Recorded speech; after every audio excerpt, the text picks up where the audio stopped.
আসসালামু আলাইকুম। সবাই কেমন আছেন? আলহামদুলিল্লাহ। আপনারা সবাই তো ভালোই আছেন মনে হয়। তো আজকে আমি নিয়ে আসছি গরুর মাংস রান্না করা প্রেশার কুকারে। প্রথমে আদা, রসুন, পেঁয়াজ সবগুলা পেস্ট দিলাম।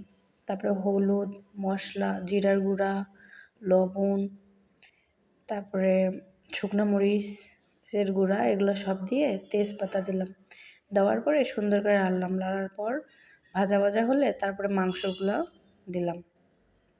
সুন্দর করে লাড়ার পর একটু ভাজা ভাজা হবে, তারপর মাংসগুলো কষাইতে যতক্ষণ সময় লাগে আর কি, সেই সময় পর্যন্ত আমি একটু লাড়বো বা ঢেকেও রাখবো মাঝে মাঝে, যাতে একটু ভাজা ভাজা হলে অবশ্যই সব জিনিসের মজা অন্যরকম। তারপর একটু পানি দিলাম। দেওয়ার পর এখন আমি প্রেশার কুকারের যে মুখটা আছে ওটা দিয়ে দিব।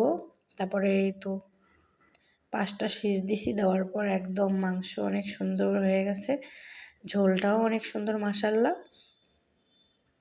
এখন দেখতে চাই আসলে প্রেশার কুকারে রান্না করলে একদম 5 মিনিটে হয়ে যায়, আর এত সুন্দর কালার, আর খাইতে এত মজা হয়েছে ইনশাআল্লাহ। আপনাদের কি বলবো, আর আমি অনেক মজা হয়েছে। আপনারা একদিন রান্না করে দেখেন প্রেশার কুকারে, অনেক